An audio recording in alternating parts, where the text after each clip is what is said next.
Урматтуу Москва шаарындагы мекендештер, эгерде сиз жакын арада Казакстанга кирип чыгууну ниет кылып жатсаңыз, сизге таржибалуу да сыккан айдоочу Шайлообек мырзаны сунуштайбыз. Биздин Альфард заманбап унааларыбыз сиздердин кызматыңыздарда.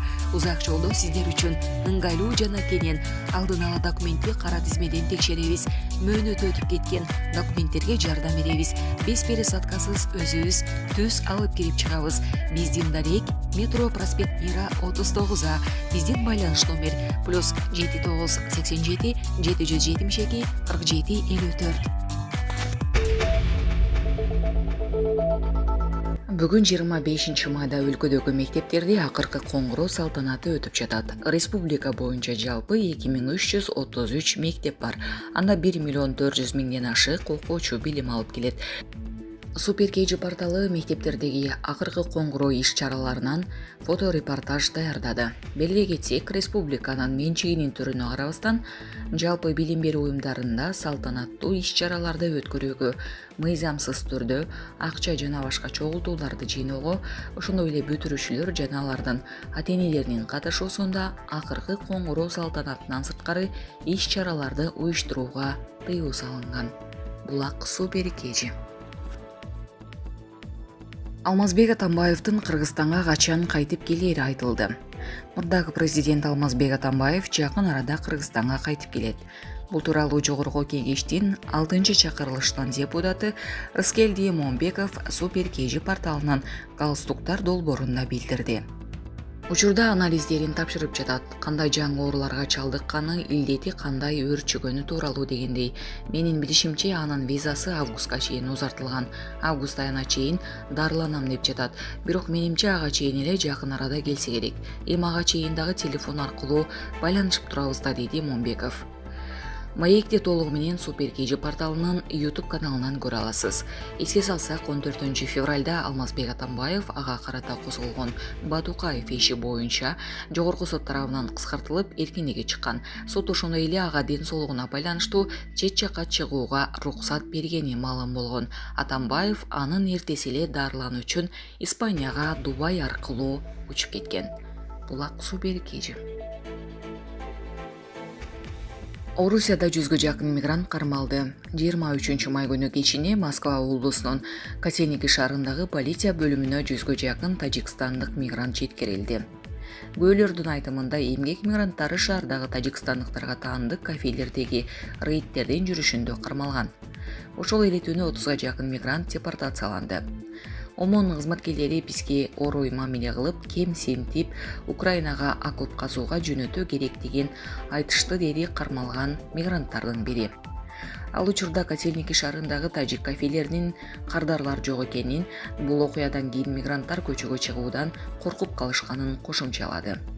Орусиянын бийлиги тажикстандык мигранттарга каршы рейдтер жана аларга карата жасалып жаткан катаал мамиле боюнча маалымат берген жок. Тажикстандын Орусиядагы элчилиги да бул боюнча эч кандай билдирүү жасай элек. Буга чейин Азути радиосу акыркы апталарда Орусияда тажик мигранттарына карата рейдтер күчөгөнүн кабарлап, аларга ырайымсыз мамиле жасап жатканы тартылган бир нече видео тасманы жарыялаган. Орусиянын бийлиги 17 майда Москва облусунун Котельники шаарындагы мечит жабылып, калаада иштеген мигранттарга каршы 34 административдик протокол түзүлгөнүн билдирген.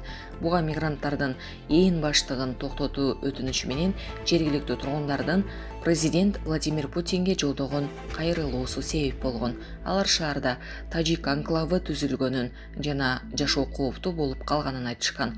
Апта башында Котельники шаарында 300дөн ашык тажик жараны кармалганы кабарланган. 23 майда Орусиянын Комсомольск Нагмури шаарында билим алып жаткан тажикстандык студенттер ОМОН тарабынан катуу сабалганын билдиришкен. Булак Назар News KG. Пашинян, Орусия тышкы иштер министрлигинин өкүлү, менин сөздөрүмө комментарий бере албайт. Армениянын премьер-министри Никол Пашинян Орусиянын тышкы иштер министрлигинин өкүлү анын сөзүнө комментарий бербестен, аны маалымат иретинде кабыл алышы керектигин билдирди. Орусияда президент менен өкмөттүн төрагасы гана менин маектешим болуп эсептелет. Орусияда достук мамиледеги өлкөнүн тышкы иштер министрлигинин өкүлү да менин айткандарым боюнча комментарий бере албайт деди Пашинян парламентте депутаттардын суроолоруна жооп берип жатып. Буга чейин Орусия тышкы иштер министрлигинин расмий өкүлү Мария Захарова Армениянын жамааты коопсуздук келишим уюмунан чыгышы мүмкүндүгү тууралуу Пашинянын айткандары боюнча пикирин билдирген. Эгер бул Армениянын ЖККдан чыгуу боюнча позициясын ишке ашыруу үчүн айтылган сөз болсо, анда сөздөр менен манипуляция кылуунун канчалык деңгээлде кооптуу экенин түшүнүшүбүз керек деп ойлойм деген Захарова. Мурдараак Пашинян Армения менен Азербайжандын ортосундагы жаңжалда ЖКК так позициясы кырманбаганын айтып, бул аскердик уюмду бир канча жолу сынга алган. Ошол эле маалда ал Ереван ЖККдан чыгууга ниеттенип жатканын эч качан түз айткан эмес. Пашинян шаршемби күнү кечинде Евразия экономикалык кеңешинин кезектеги жыйынына катышуу үчүн Москвага барды. Анда Армян премьеринин Орусиянын жана Азербайжандын президенттери менен 3 тараптуу жолугушуусу пландалган. Булак Назар Ньюс кечи. Туркиядагы президенттик шайлоо.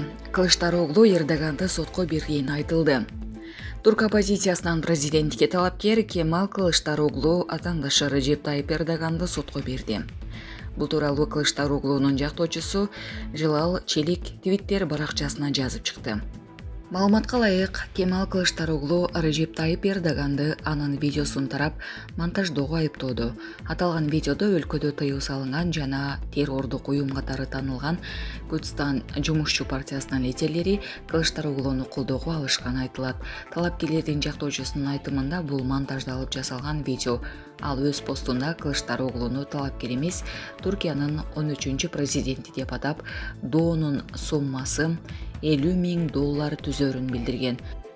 Бул акчаны алар террорчулардын аракетинен улам ата-энесинен ажыраган балдарды окутууга жумшала турганын билдирген. Беле кетсек, саясатчылар буга чейин эле бири-бирин сотко берип келишкен. Эске салсак, Туркияда президенттик шайлоонун экинчи айлампасы 28-майга белгиленген. Биринчи айлампа 14 майда өтүп, жыйынтыгында Эрдоган 49,24%, ал эми Кылычдароглу 45,06% добушка ээ болгон. Булак Супер кежи.